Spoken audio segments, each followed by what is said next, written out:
Sony's 2026 lineup is here, and I am excited to announce that I was able to get my hands on an early release of the BRAVIA 9 Mark II. Now, this is one of their two TVs that they released this year. Both of them are a new category of TV by Sony called True RGB. Now, the way that Sony is describing the True RGB experience is that it's a combination of QD OLED color range with the brightness of a mini LED TV. So depending on the room that you had, there were two different categories of TVs. We've got the mini LED TVs that were really designed for bright rooms, and then we've got OLED TVs, which have a lot better black colors, but are kind of more designed for darker rooms. So if you've got like a cinema room, something with no windows, obviously ideal for an OLED TV. Now, I have experienced both of these TVs, previously having the BRAVIA 7, which was a mini LED TV, and then also having the BRAVIA 8 Mark II that I reviewed last year as being an OLED TV. Both of these are exceptional in the specific room conditions that they are designed for, but this kind of blends both of those together. So for myself, in my living room, I have windows everywhere. It is a very bright room during the day. So it's ideal to have a very bright TV. And that is exactly where the BRAVIA 9 Mark II with its True RGB falls into it. So what is True RGB? Well, True RGB combines the color range of QD OLED with the brightness of mini LED technology. So typical LED TVs create light with blue LEDs, and then they convert that into color using filters. But for True RGB, they're actually using 3-color RGB LEDs. So we see the red, green, and blue. And each of those LEDs is independently driven. So that generates the actual color that is needed for that image and helps it reproduce the picture that it needs without muddying up the image. So each LED has a separate red, green, and blue all the way down to the backlight. No filters on it whatsoever. This makes it extremely bright, and we're able to get up to 4,000 nits of peak brightness, which is going to be exceptional for bright rooms. This TV is available in 65, 75, 85, and even 115 inches. Now, I mentioned that Sony has a new lineup this year, and in addition to the BRAVIA 9 Mark II, they also released the BRAVIA 7 Mark II, which is still the True RGB experience with a few lower specs and something at a more affordable price. Now, in addition to that, we have got some new speakers that were released this year too. We have got the BRAVIA Trio, the BRAVIA Bar 7, we've got the Rear Speakers 9, and then they came out with all new subwoofers this year. So we've got the Sub 7, the Sub 8, and the Sub 9. Now, I won't be going over those in this video, but just so you know, those are available. Okay, now that we have talked about True RGB and Sony's new lineup for 2026, let's go ahead and take a look at this TV and see what it is capable of. The unboxing experience is pretty common here. You're going to undo the pegs on the bottom, and the box is actually going to lift off of the TV. It will then sit in a styrofoam stand for you to then lift it out. This thing is completely protected and wrapped up. We have got cardboard on the front of it to keep that screen protected. And if you lift the box off correctly, there should be styrofoam on the top. For me, mine got stuck in the box, but inside of the styrofoam on the top, that is where you're actually going to find the components for the stand, the remote, and any of the paperwork that you need. So if it got left in the box, make sure you're pulling that out to find the rest of the components. Now, the stand is something that is pretty unique to the TV this year, and it's something that they're calling the Mirage stand. It essentially makes the TV look like it is floating on top of its stand because it has a unique panel on the front of it that hides all the cables. So with all the cables behind the TV that are going down, this plastic filter right here is actually going to hide all those cables so you don't see them. However, it gives it a transparent look and actually pulls the colors from the wall behind it. So if you look at mine is matching the color of the wall behind it without any cables there. In fact, taking a look at it right now, how many cables would you think are behind this TV right now? I'm gonna go ahead and take this panel off and show you what it actually looks like without this filter, and you can see there's a lot of cables there, and then putting the filter back on, everything just disappears and blends into the background. It's pretty amazing what they've done with this stand. Now, taking a look at the back of the TV, we have got the power cable down here on the lower left-hand side. Flip the TV around, that's gonna be on the lower right-hand side. So keep that in mind when you're looking for a plug for this device right here. All of the other inputs are gonna be on the other side. So for me, looking at the back, that is going to be on the right-hand side. Now, before we take a look at those, I wanna show you the speakers on the back here, because there is a lot going on. So we have got 2 subwoofers,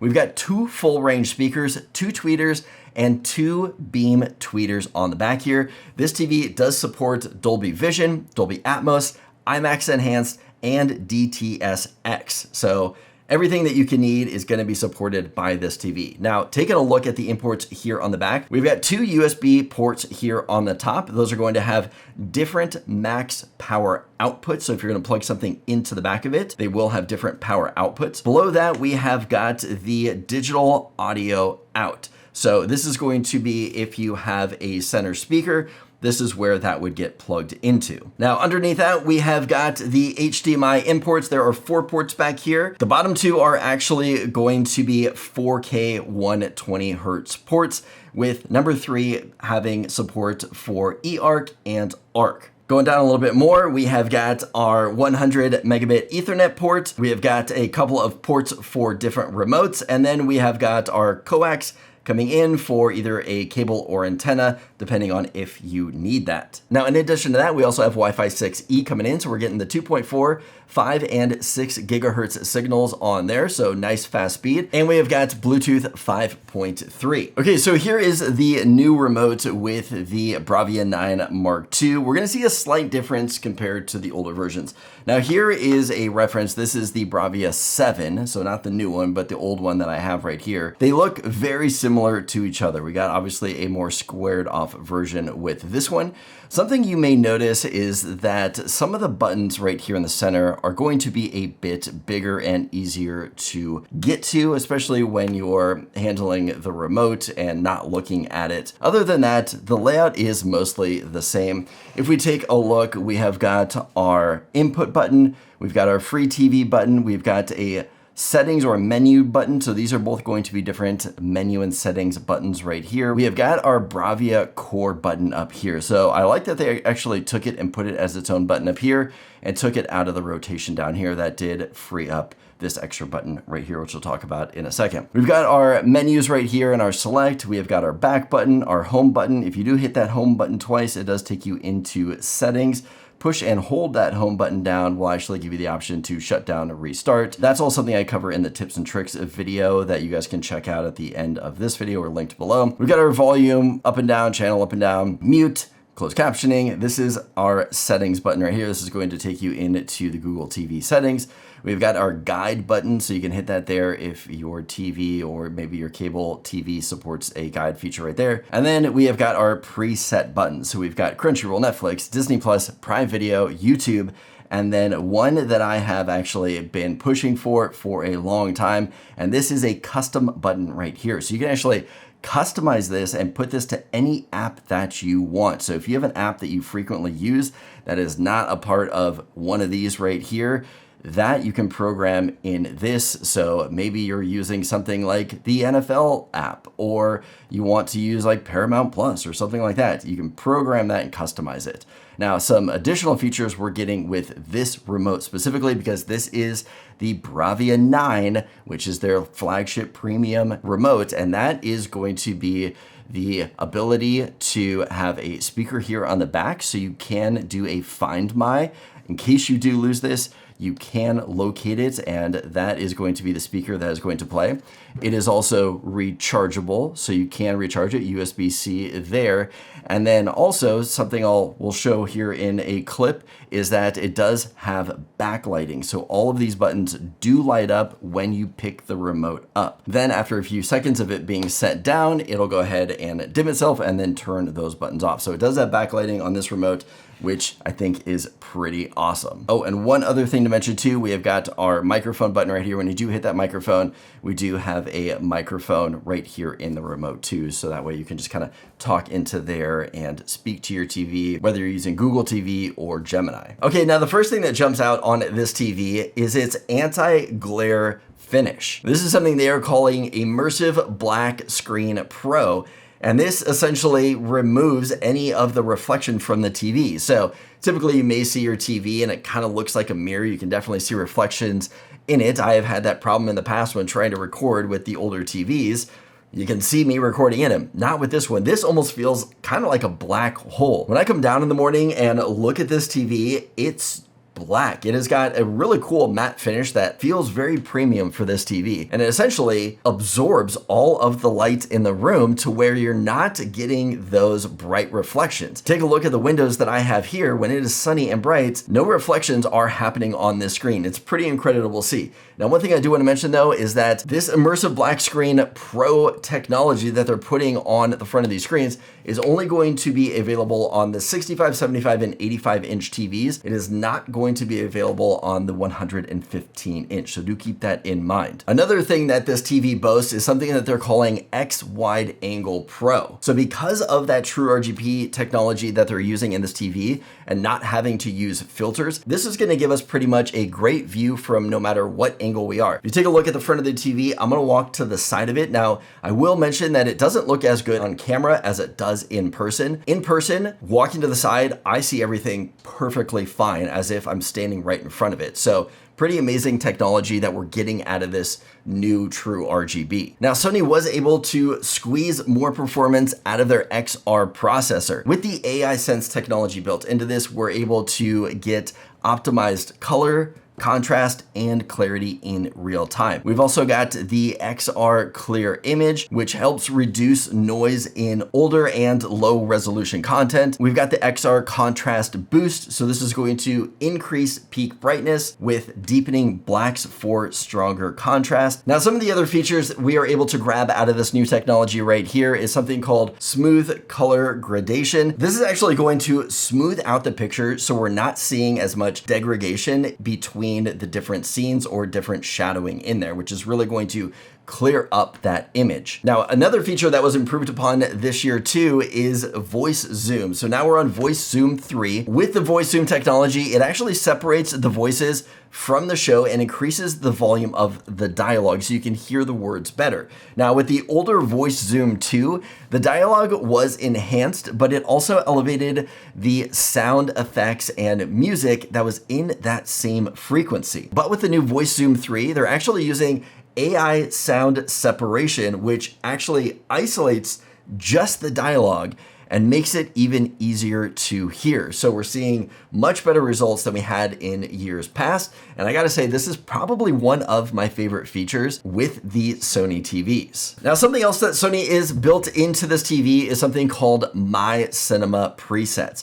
And this is essentially optimized picture and sound for different viewing environments. Now, just like with all the other Sony TVs, this TV is using Google TV for its operating system, which is by far my favorite one out there. It's got all the apps that I want to use, easy to navigate through and control. In fact, I have done a video in the past on Sony tips and tricks on kind of things that we're not gonna be talking about in this video, but ways for you to get more out of your Sony TV using Google TV. I will link that video at the end of this video right here, and then also link it down in the description for you guys to check out. It's very helpful, and I've done 2 of them so far, so I recommend taking a look at both of those if you have a Sony TV. But something new that they built into Google TV this year is Gemini, which is Google's AI assistant. And that opens up a whole new world of things for you to do. So using your remote to talk to the TV, you can ask for anything you want out there, news updates, sports updates, any questions that you might have. So it's not just for media searching,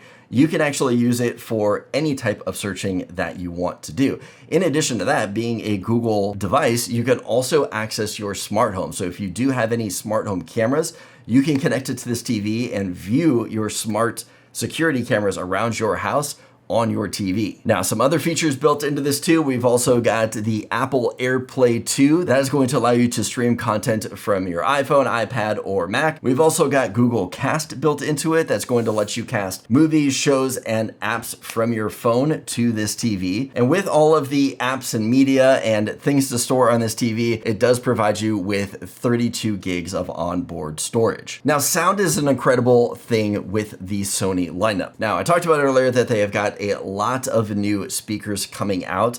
But what about the speakers on the actual TV? I gotta say, out of the TVs that I have tested, hands down, Sony is the best out there when it comes to just sound coming out of the TV, because it gives the impression of the sound coming right out of the center. Even though it's got speakers all over the place, it sounds absolutely amazing. I would say that you don't need a soundbar whatsoever. I do have the Sony Soundbar 9 with the subwoofer and the rear speakers, which are amazing, and I love them, and I use them because I have them. But if I didn't have that, I would be just as satisfied with the actual speakers that are on this TV. To me, this does not need any additional speakers. Now, granted, depending on how your room is designed or set up and the furniture that you have, you may have a bit of a different experience. But for me, I love the audio that is coming out of this TV right here. I felt the same way with the BRAVIA 7 and the BRAVIA 8 Mark II. In fact, I also have both of those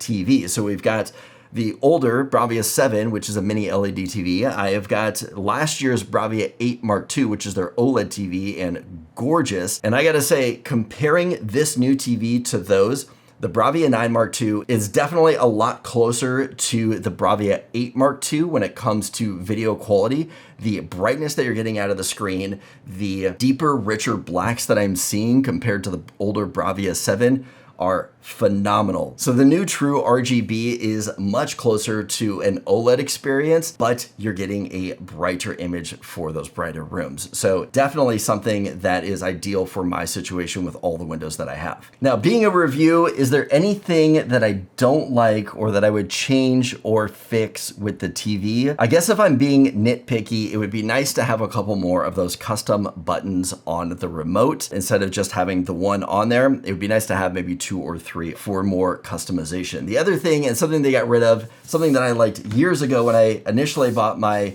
old Sony TV back in 2010, is I miss the physical buttons on the TV. My old Sony TV had physical buttons on the side where I could just quickly walk up, adjust the volume, adjust the input.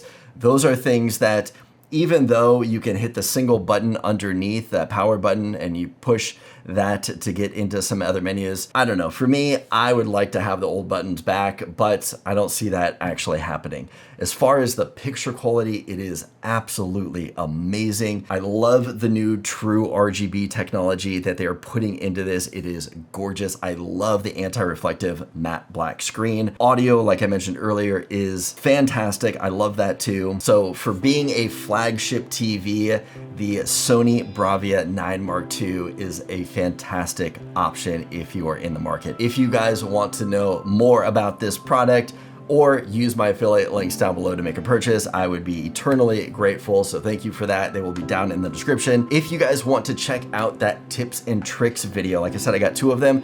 I will link them here on the page. One will be here, another one will pop up shortly. If this video is helpful, give it a thumbs up. Let me know that you liked it. As always, don't forget to subscribe for more content like this, and I'll see you guys in the next video.